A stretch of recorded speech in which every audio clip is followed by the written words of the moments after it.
Good evening, David Curnow with ABC News. The LNP leader has called for an immediate election on the economy. Campbell Newman today visited flood victims west of Brisbane who are still waiting for payments from the Premier's disaster relief appeal.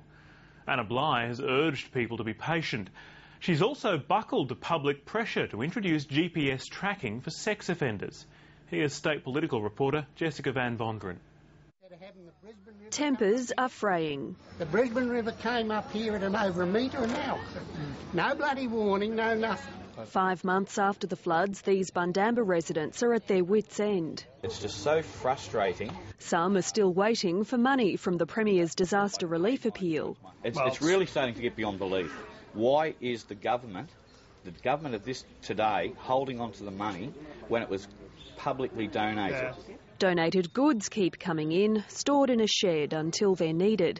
Some homes are still unlivable. People think that the flood 5-6 months ago and everyone's okay. I'm telling you they're not. We're having more crisis now. The Premier says the bulk of the disaster funds should be distributed by August. We're making sure there's enough money for everyone.